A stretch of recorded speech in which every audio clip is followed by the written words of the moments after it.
So I just finished this little sink install. It's the second one in our Jack and Jill sink bathroom.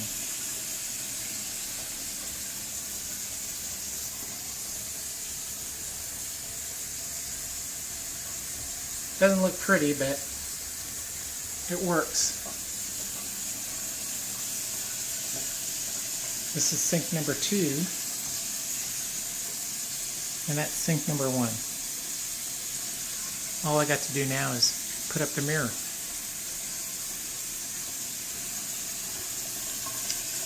Faucet's running with no leaks.